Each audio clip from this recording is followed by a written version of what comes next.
All right, so here's a review of the Battletech Essentials Kit, available at Target. I'm hoping available other places, but we did a trip to the States just to get this up here in Canada. And it's a review. I've already opened it. We've played it. Uh, Enjoyed it. So it's not a box opening. This is a review. Comes with a novella. Read that. It's not bad. Then we got the record sheets, and these are pretty good because they're simplified. They're not like the full record sheets, and then they're full color. It really gives you a flavor of the game. I did see somebody was putting some of the plastic just on this part, so you can mark off the armor. There's no piling skill rolls, so it just has the gunnery. There's no criticals, no internal structure, no heat. So really simple game. It was a lot of fun. I played it with my wife when we were in Vegas, and it was a lot of fun. They give you the premium sheets, then they give you some info on the back. They give you just some basic stuff about the Mac and history of it. It's kind of like what you'd find in the technical readouts.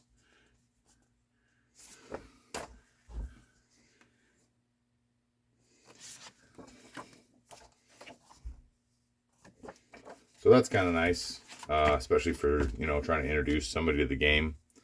They come with the little cards if you want to add flavor to the game. Like once you've gotten them used to playing a little bit, you can add in piling skill, you can add in abilities. These are mostly for Alpha Strike usually.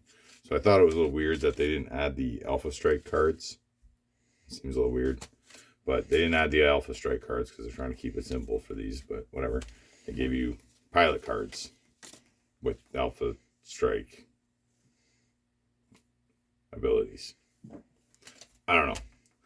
I'd say that's a bit of a critique. They should have gave you the Alpha Strike cards. So here's the models that it comes with. It's just a classic rifleman. I like what they did with it. I'm a little disappointed this is bent down. The top fin is just bent ever so slightly. So I'm going to have to get that. I tried to bend it back a little bit. I'm just going to have to heat it up and then bend it back.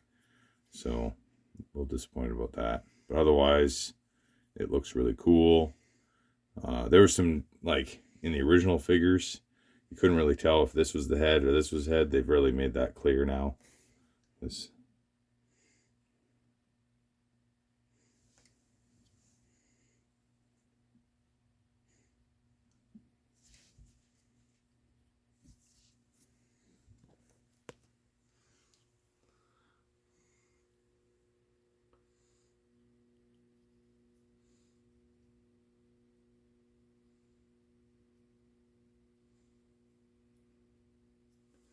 And then the other one that comes in the pack, it's a little more unique.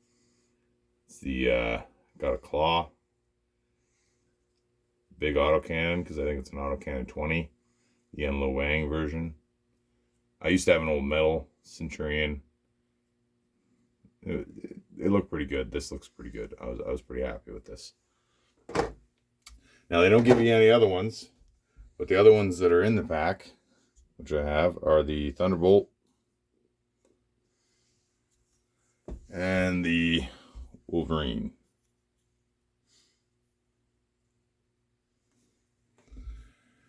So then, of course, they give you dice. I lost mine because I don't care about the dice, really. I get lots of other dice. They give you these punch-outs, which the punch-outs are a lot of fun. Not necessarily these punch-outs, but so the heavy woods, you can add heavy woods to any hex map because it comes with hex maps. And then the hard pack gravel, and then these numbers, which is probably the most fun in the pack, is the map comes with an arena, and those numbers you roll the 1d6 on it, and whichever number you hit of these, the walls raise. So like mid game, somebody's fighting here and here, and all of a sudden the walls come up between them, gives this guy a little reprieve to run over here, And it just made for a lot of fun. We did a couple 3-way games on this. I really recommend doing a 3-way game, pulling in one of these guys. But 2-way game was fun too. But and then of course there's this. I haven't played a whole lot on this side. I think we played on this side one time. It's the hard pack gravel. Has a random chance for you to like fall in it every time you walk on it. So that's kind of fun. So it's a nice quality map sheet. And then of course the rule book. And that just, some basic rules. I did wish that it included the heat and the physical attacks and the piling skill roll and all that, just so you could add them later.